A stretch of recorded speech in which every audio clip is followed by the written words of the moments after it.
So a recent poll on this channel showed that approximately 46% of you have no idea what you're having for dinner tonight.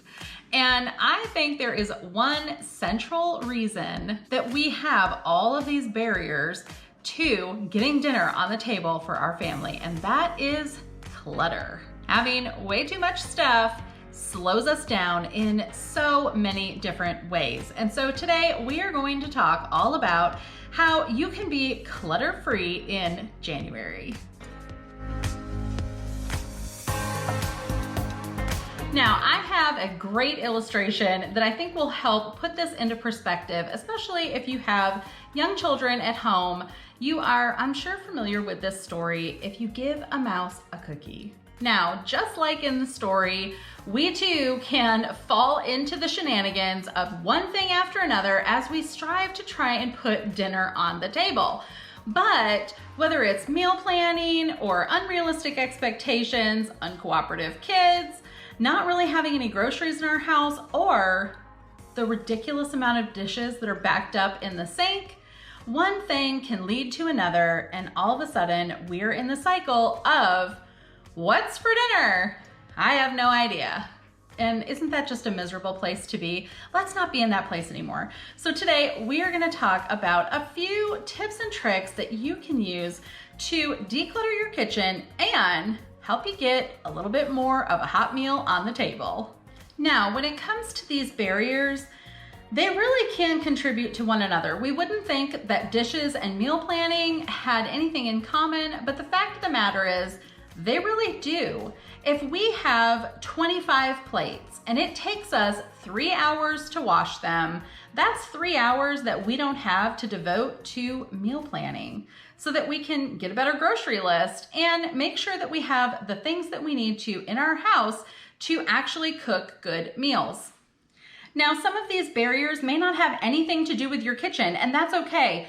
Throughout the month of January, I'll be participating in the Clutter-Free January Challenge that was issued by the Minimal Mom. She has put together a playlist of some absolutely amazing content creators here on YouTube, and we are gonna keep working through different areas of our home.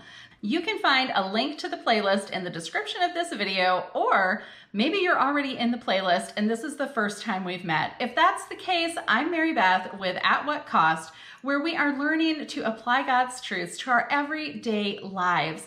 And here in the channel, we are looking at family minimalism through a more faith-based lens. So over the last year and a half, I have decluttered at least 80% of our belongings, which left a lot of space for me to take a deep dive into my faith, which was somewhat unexpected and very much necessary, and I never anticipated that it would happen. So if that sounds like something you might be interested in, I would love for you to consider subscribing and carry on through this decluttering journey with us. Now, as you can see, I am here in the kitchen and it actually looks pretty decent. It didn't a little while ago, like at all. It was a hot mess, like a lot. This week between Christmas and New Year's has just really taken its toll on myself and our family, and it was beginning to show in our kitchen. Now, much like the book, If You Give a Mouse a Cookie, I know that if I don't do my due diligence in getting a meal plan created, I have no idea what I actually need from the store. If I go to the store without a good, clear list, I'm gonna grab a bunch of stuff that I feel like are staples. And in the moment, don't we just have such high hopes for our ability to completely wing it? Like, I think that I am a master chef when I'm at the grocery store, pulling things off of the shelves that look good, sound good. I feel like I could pair them with this or that. And when I get home, I have oyster sauce, peanut butter, and spaghetti noodles. And I really can't make a meal out of any of that. So once I had a good solid meal plan and grocery list in place, then all of my troubles would go away, right? Wrong. I still had dishes piled up and piled up and piled up. And ultimately, I didn't actually have to do them because if I didn't feel like doing the dishes, we'd just use paper plates, which meant I didn't have to deal with any of the mess. Unfortunately, it's still there. I would have to go and wash the few things that I needed to actually be able to cook a meal in our home. And I would be so discouraged by the time I got to the end of that little stack of dishes that I wouldn't want to handle the big stack waiting right next to it, which is key. It's always key. You will always do less when you have less. So the fewer dishes you have, the fewer dishes you're going to do. Now, let's talk about some quick tips that you can use to declutter your home. So I have found that I only really use what's in the front portion of our drawers and our cabinets. I would encourage you to do a quick glance in your kitchen of your drawers and your cabinets just to see what are some of the things that are hiding in the background that you haven't actually put your hands on in a while. The key here is not always about having access to things a little bit more easily, but opening those drawers that are not stuffed to the gills just takes a weight off of our shoulders and helps us to feel like we can breathe a lot more easily. Now, the next tip is one that I have talked about before here on this channel when I did a little pandemic kitchen experiment. So I had some items that I knew that prior to social distancing, we had been using because we host several groups in our home and we just seem to always need some extra things around. But when it's just the 5 of us at home here, I don't always need all of those things. So I conducted a little bit of an experiment to sort of temporarily quarantine those items and determine what we actually really needed. So to do that, I moved some things around in our cabinets and made the things that we needed every single day more accessible. And the things that I felt like we could really do without, I put those on the top shelves that I wouldn't access all of the time. Now, we live here in Georgia, which means we don't really have a basement. Most homes in Georgia don't have basements, which makes storage just a little bit tricky when it comes to things like quarantine bins or other areas where I could put some of those less used items out of sight and out of mind until I was ready to part with them. Adding the additional steps to try and get the things that I maybe didn't really think that I actually needed helped to prevent me from grabbing those items quickly and just dirtying up whatever we could just to get through the day. The next tip that I have for decluttering your kitchen is to be completely and utterly ruthless.